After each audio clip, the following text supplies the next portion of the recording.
Bună ziua! Faceți mai întâi analiza apei ca să știți ce apă beți. Apa trebuie verificată pentru că majoritatea apei conține foarte mult rezidu, ceea ce dăunează grav sănătății.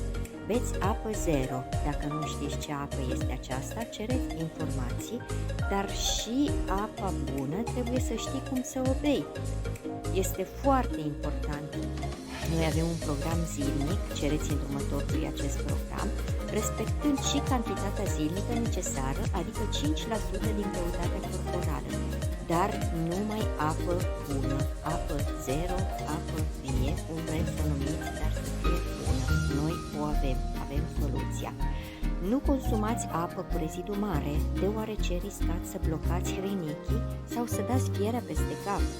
Dacă respectați programul zilnic și beți apa care trebuie, în 7 zile, deja o să vedeți mari schimbări. În 2 săptămâni o să vedeți mult mai mari schimbări și după aceea o să vreți să continuați. Dacă faceți și mișcare, respirație și gânduri bune, combinația corectă a alimentelor, mestecatul mâncării foarte bine și alte reguli importante care le aflați numai de la noi, veți avea schimbări de necrezut în viața dumneavoastră.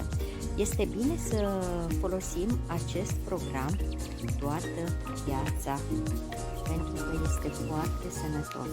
Vă așteptăm pentru informații. Avem un grup WhatsApp unde puteți intra și întreba orice. Aici sunt emisiuni educative, sfaturi și îndrumări. Curs gratis pentru sănătate. Vă așteptăm cu drag!